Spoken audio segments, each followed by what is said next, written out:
Bien. Hey, bonjour les amis. Alors, on est presque à la fin de ce grand sprint concernant le génie vert. Alors, j'ai préparé pour toi quelques questions pour t'aider toujours à réviser. Alors, à toi de voir si tu as le goût de tenter de répondre. J'ai pigé dans toutes sortes de choses. Donc, on est parti. Bonne chance à toi.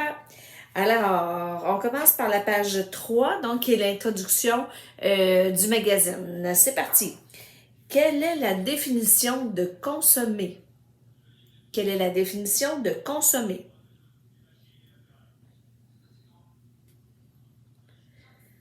Alors, c'est dans la page 3. On dit que consommer veut dire utiliser, employer une matière ou un produit, ou acheter un produit ou une marchandise pour l'utiliser, pour en faire l'usage. Donc, c'est ce que ça veut dire consommer, consommation responsable dans ce cahier. Question 2. Quelle est la différence entre la consommation et la surconsommation?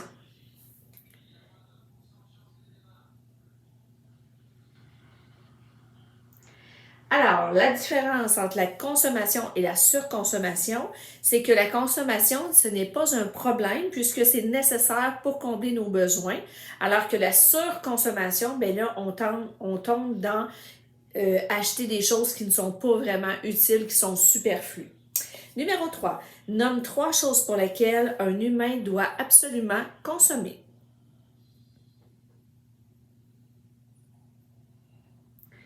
Alors, on doit absolument consommer pour nos besoins de base, combler nos besoins de base. Donc, pour se loger, se vêtir, s'alimenter, se déplacer, se chauffer et se divertir. Il y avait 6 réponses possibles. Numéro 4. Donne les empreintes écologiques du Canada, des États-Unis et de l'Afrique.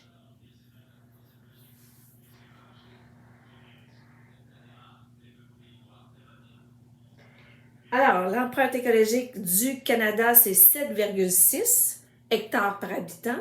Les États-Unis, 9,6 hectares par habitant. Et les pays africains, entre 0 et 1 hectare par habitant. Qu'est-ce que l'empreinte écologique?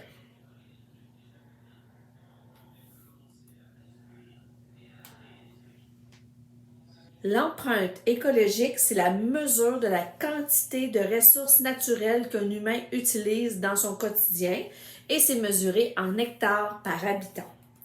Excellent! Allons-y avec les mots commençant par la lettre E. Lorsqu'elle est écologique, elle mesure la pression exercée par l'homme sur son milieu. Bien sûr, empreinte. Le mot commençant par la lettre L. Sa présence sur un produit vient confirmer que celui-ci est bel et bien certifié. C'est un logo. Mot commençant par la lettre D. C'est une des étapes de vie des produits. Alors, D comme distribution. Puis on se souvient que le cycle de vie, il y en a pour les produits, puis il y en a aussi pour l'humain. Et mot commençant par la lettre C. On l'obtient, excusez, j'ai pas posé la question. Commençant par la lettre C, on l'obtient grâce à la valorisation des matières organiques. Alors, c'est pour compostage ou compost. Parce qu'on dit on l'obtient grâce à la valorisation des matières organiques, on obtient du compost. Ces mots-là, ces définitions, j'ai pris la page 21 pour que tu puisses les pratiquer. Alors, j'y vais maintenant avec des méli-mélos. Le premier. Oups, excusez, voilà.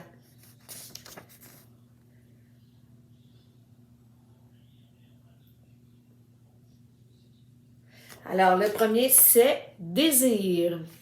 Parce qu'il ne faut pas mélanger les désirs avec nos besoins. Le besoin, c'est vraiment ce dont on a besoin pour être en vie. Et nos besoins sont là tout au long de notre vie. Tandis que les désirs, ben, c'est quelque chose de superflu que parfois on peut se payer. Prochain.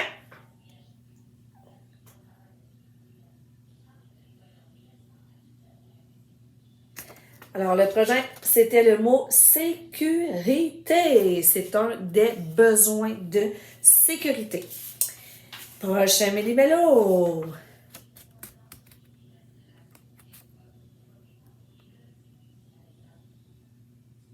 C'est le mot Afrique.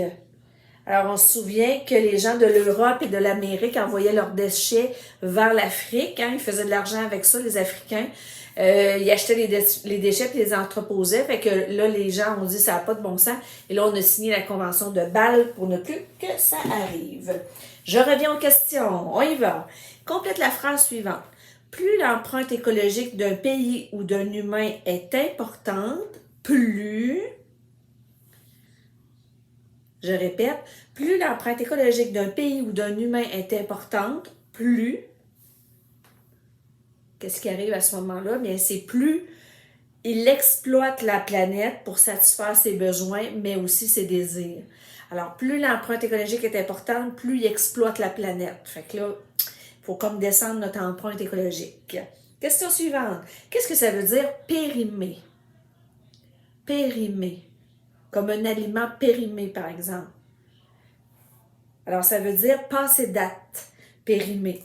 Puis parfois, on peut se servir de ces aliments-là pour faire aussi du compost. Fait que c'est pas juste les restes de table, c'est les aliments, des fois, périmés. Faire attention, pas trop d'acheter pour pas que les aliments passent date. Ça, c'était dans ton quiz, dans ton petit jeu au début de ton cahier. La surconsommation est souvent liée à des désirs trop grands. Complète la phrase suivante. Tes besoins sont, mais tes désirs sont. Tes besoins sont, mais tes désirs sont. Alors, la réponse est que tes besoins sont limités. Une fois que j'ai mangé, j'ai dormi, ça va. Puis que j'ai un toit, ça va. Donc, tes besoins sont limités, mais tes désirs, eux, sont illimités. Alors, c'est ce qui crée une inégalité de plus en plus grande. Fait que tu as des gens qui ont vraiment de la misère sur la planète à combler leurs besoins parce qu'ils n'ont pas assez d'argent. Puis tu as d'autres personnes vraiment très riches qui, eux, se payent leurs désirs de façon illimitée. Puis qui dépensent beaucoup. Fait que ça fait vraiment beaucoup d'inégalités sociales. Question suivante. Que veut dire l'ONU? ONU. Organisation des Nations Unies et le siège social est à New York. Combien de personnes souffrent de malnutrition dans le monde? 820 millions de personnes. Combien de personnes n'ont pas d'eau potable dans le monde? 2,2 milliards d'humains, de personnes n'ont pas d'eau potable dans le monde. Puis on sait que pendant ce temps-là, il y en a plein qui gaspillent l'eau potable puis qui restent indifférents aux impacts de leur surconsommation. Fait que c'est comme tout le temps inégal. Complète la phrase suivante. Tes désirs sont, mais les ressources qu'offre la planète sont pour la plupart... Je répète, tes désirs sont, mais les ressources qu'offre la planète sont pour la plupart. Alors, tes désirs, eux autres, sont illimités. Mais les ressources qu'offre la planète, là, la plupart du temps, ils sont limités. Ils sont en quantité réduite. Alors, c'est pour ça qu'il faut dépenser ou utiliser ces ressources-là intelligemment. Il ne faut pas prendre nos désirs pour des besoins parce que la ligne est mince. Fait que si on résume, là, parce qu'il y a comme deux questions qui se ressemblent, les besoins sont limités. Je sais que mes désirs, je voudrais tout, c'est illimité. Puis les ressources, eux autres, sont limitées. Fait que c'est pour ça qu'il faut éviter la surconsommation parce qu'on n'a pas besoin de tout et la planète ne peut pas fournir à tout le monde tous ses désirs. Voilà. Allons-y avec les mots commençant par la lettre S. Les publicitaires les utilisent pour que les clients aient envie d'acheter leurs produits. Des stratégies publicitaires, puis tu peux redire les 3 stratégies publicitaires, puis redonner les exemples, puis retourner voir les publicités pour bien les visualiser puis les apprendre. Mots commençant par la lettre V. Acheter, c'est voter. Alors, il n'y a pas beaucoup de mots qui commencent par V. Il y a valorisation, voter, je ne sais pas s'il y en a d'autres. Quand c'est commencé par la lettre V, tu es à l'écoute, puis on pèse sur le piton pour répondre. On appuie sur le bouton. Mot commençant par la lettre A. C'est un endroit où sont parfois exportés les déchets électroniques de l'Europe et de l'Amérique du Nord. Réponse en Afrique. Mot commençant par la lettre S. Celle des travailleurs est souvent mal protégée dans les ateliers de misère. Alors, c'est la sécurité, mais on aurait pu aussi dire la santé. Et mot commençant par la lettre D. On peut parfois le confondre avec un besoin. C'est un désir. Et voici quelques méli-mélos. Un tout petit mot avec un G, c'est le mot logo. Et quand on a le logo, ping, on est sûr que le produit est soit certifié équitable, biologique, ça dépend du logo. Mais attention, au Canada, souvent on n'a pas nécessairement tout le temps les logos, sauf qu'on sait que c'est certifié comme quoi que le produit a été fait dans des conditions décentes. Fait que ça, c'est intéressant à savoir. Mot suivant. Et oui, c'est le mot compost. Donc, on fait du compost et on peut composter et on peut faire du compostage. Alors ça, il faut faire la différence entre les trois groupes de mots, les trois classes de mots. Le suivant.